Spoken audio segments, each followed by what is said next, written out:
शिव व्रत कथा। यदि आप मेरी चैनल में नए हो तो मेरी चैनल को सब्सक्राइब करें, शेयर करें और लाइक करें। धन्यवाद। एक समय की बात है, अमरपुर नामक नगर में एक धनवान व्यवसायी रहता था। उसका व्यापार बहुत दूर तक फैला हुआ था। यहाँ के सभी नगरवासी उसका बहुत आदर करते थे। उस व्यापारी के पास किसी भी चीज की कमी नहीं थी, लेकिन फिर भी वह अपने जीवन में सुखी नहीं था। दरअसल उस व्यापारी का एक भी बेटा नहीं था, जिस कारण हर समय उसे यही चिंता सताती थी कि उसके मरने के बाद उसकी संपत्ति की देखभाल कौन करेगा।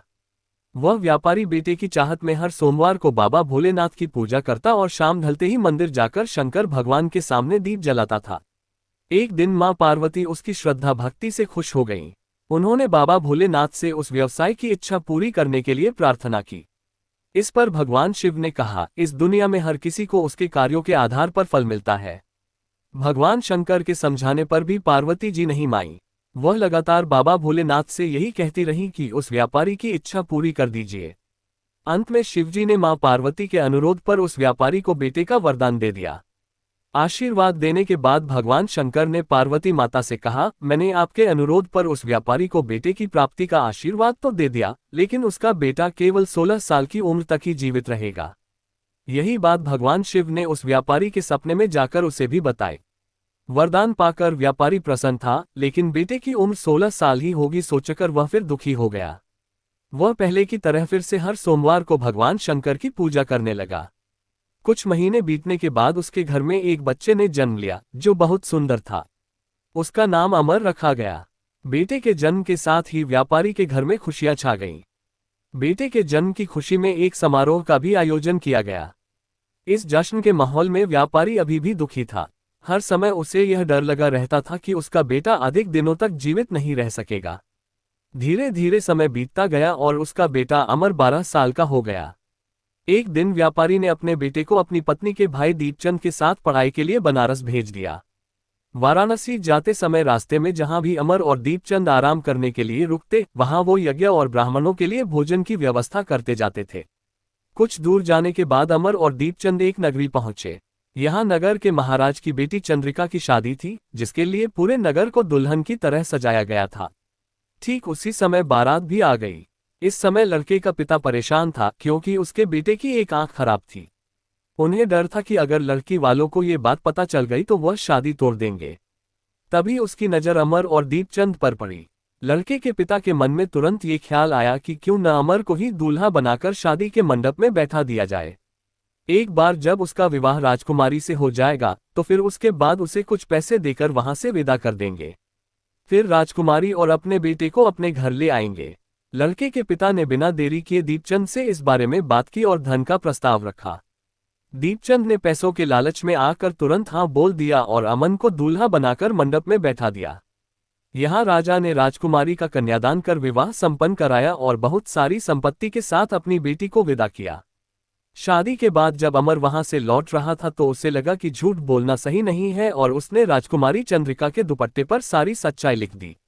अमर ने लिखा, प्रिय राजकुमारी चंद्रिका, तुम्हारे साथ छल हुआ है। तुम्हारा विवाह मेरे साथ कराया गया। मैं एक व्यापारी का पुत्र हूं और फिलहाल पढ़ाई के लिए वाराणसी जा रहा हूं।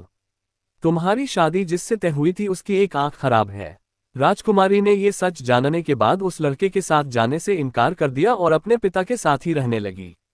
उधर अमर वाराणसी के गुरुकुल में पहुंचकर पढ़ाई करने लगा।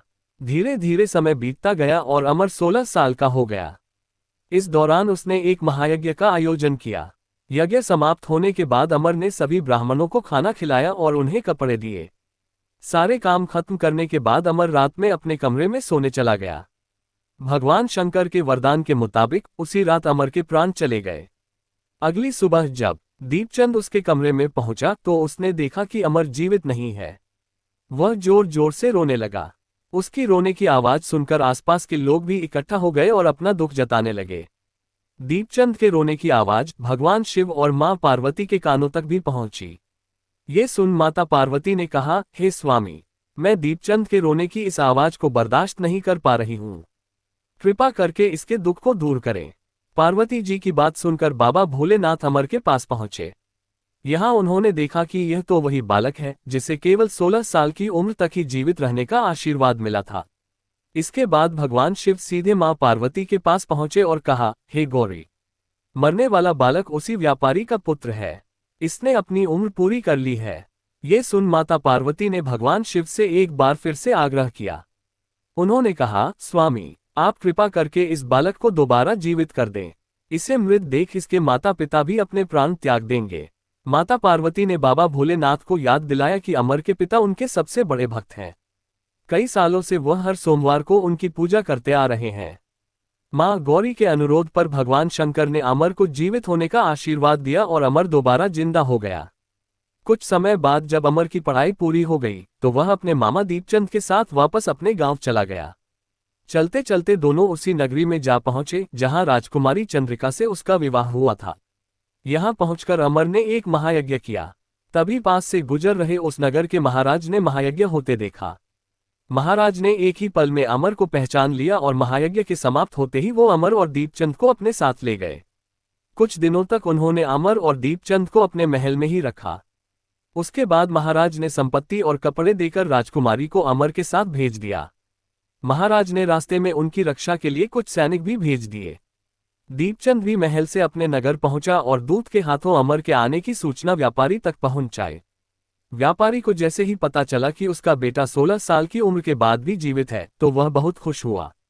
दरअसल व्यापारी और उसकी पत्नी दोनों ने खुद को एक कमरे में बंद कर लिया था। वह बिना कुछ खाए पिए अपने बेटे का इंतजार कर रहे थे। दोनों ने ये प्रण लिया था कि अगर उन्हें अपने बेटे की मौत की खबर मिली तो वह भी अपनी जान दे देंगे। दूत की बात सुनकर व्यापारी और उसकी पत्नी नगर के अन्य लोगों के साथ अपने बेटे के स्वागत के लिए नगर के गेट के पास पहुंचे।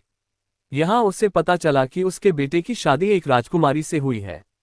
वो दोनों साथ में आए हैं तो उनकी खुशी दोगुनी हो गई। बेटे और अपनी बहू का स्वागत उसने काफी धूमधाम से किया। उसी रात एक बार फिर से बाबा भोलेनाथ व्यापारी के सपने में आए और कहा, मैं तुम्हारी भक्ति से खुश हूं। हर सोमवार को तुम मेरी पूजा करते हो, इसलिए मैंने तुम्हारे बेटे को लंबी उम्र का वरदान दिया है। भगवान शिव की यह बातें सुनने के बाद व्यापारी बहुत खुश हुआ। बेटा का जीवन वापस मिलने के बाद भी व्यापारी हर सोमवार को भगवान शिव की आराधना करता रहा। इससे शिव पार्वती दोनों की ही कृपा व्यापारी के घर में बनी रही। कहानी से सीख, अगर सच्चे मन से किसी चीज को पाने की चाह हो तो वह जरूर मिलती है। बस उसके लिए निरंतर प्रयास करते रहना चाहिए। पूरी कहानी सुनने के लिए धन्यवाद।